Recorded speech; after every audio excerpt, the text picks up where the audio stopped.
Assalamualaikum warahmatullahi wabarakatuh. Saya Anissa Syarafina Felani dari kelas 10 MIPA 2 nomor absen 9. Di sini saya akan menjelaskan tentang akulturasi kebudayaan Nusantara dan Hindu-Buddha. Salah satu contoh bentuk akulturasi antara kebudayaan Hindu-Buddha dan kebudayaan asli Indonesia yaitu Candi Borobudur. Bentuk candi di Indonesia adalah punden berundak yang merupakan unsur asli dari Indonesia. Salah satu faktor yang menyebabkan terjadinya interaksi bangsa Indonesia dengan bangsa lainnya atau yang biasa disebut bangsa asing adalah letak geografis Indonesia yang sangat strategis. Nah, pasti di benak kalian ada pertanyaan, apa sih akulturasi kebudayaan tersebut? Akulturasi kebudayaan adalah suatu proses pencampuran antara unsur-unsur kebudayaan yang satu dan kebudayaan yang lainnya sehingga membentuk kebudayaan baru. Keadaan baru hasil percampuran tersebut tidak kehilangan pribadi atau ciri khasnya. Di sini kita akan mempelajari 7 hasil akulturasi antara kebudayaan Hindu-Buddha dan kebudayaan asli Indonesia. Yang pertama itu seni bangunan, yang kedua seni rupa dan seni ukir, yang ketiga seni pertunjukan, yang keempat seni sastra dan aksara, yang kelima itu sistem kepercayaan, yang keenam sistem pemerintah, dan yang terakhir itu arsitektur. Nah, untuk lebih jelasnya tentang akulturasi kebudayaan Nusantara dan Hindu-Buddha, kalian bisa di sini kita akan cek video tentang masuknya Hindu-Buddha ke negara Indonesia. Kebudayaan Hindu-Buddha yang masuk ke Indonesia tidak diterima begitu saja, tetapi melalui proses pengolahan dan penyesuaian dengan kondisi kehidupan masyarakat Indonesia. Hal tersebut disebabkan oleh hal-hal berikut. Yang pertama, masyarakat Indonesia telah memiliki dasar-dasar kebudayaan yang cukup tinggi. Nah, sehingga masuknya kebudayaan asing ke Indonesia menambah perbendaharaan kebudayaan Indonesia. Yang kedua, kecakapan istimewa yang dimiliki bangsa Indonesia yang disebut dengan lokal jenius. Apa sih itu lokal jenius? Lokal jenius adalah suatu kecakapan dalam menerima kebudayaan asing dan mengolahnya menjadi suatu kebudayaan yang selaras dengan kepribadian bangsa. Nah, proses masuknya pengaruh budaya dan agama Hindu-Buddha di Indonesia dibedakan menjadi 3 periode.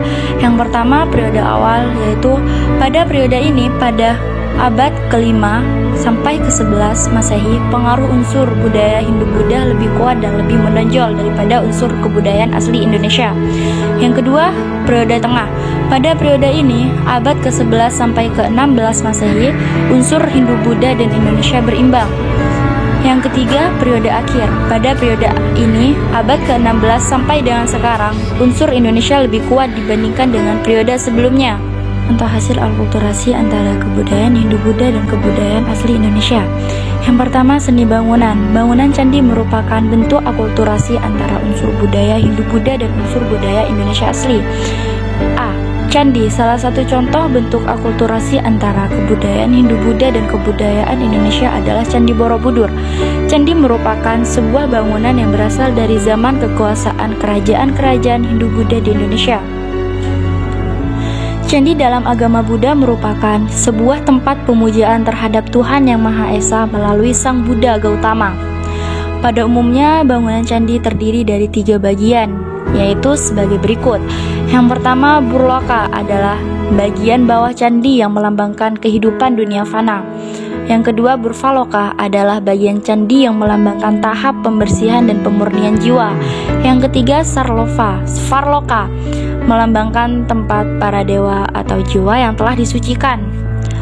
Berikut 3 bagian dari bangunan stupa. Yang pertama, Andah, melambangkan dunia bawah tempat manusia yang masih dikuasai hawa nafsu. Yang kedua, Yantra, merupakan suatu benda untuk memusatkan pikiran saat bermeditasi. Yang ketiga, Cakra, melambangkan nirwana tempat para dewa. Nah, yang kedua, seni rupa dan seni ukir. Berikut relief yang ada di Candi Borobudur. Yang pertama, relief Karmawi Babanga. Yang kedua, relief Lalita Vistara. Yang ketiga, relief Jatakamala Awadana.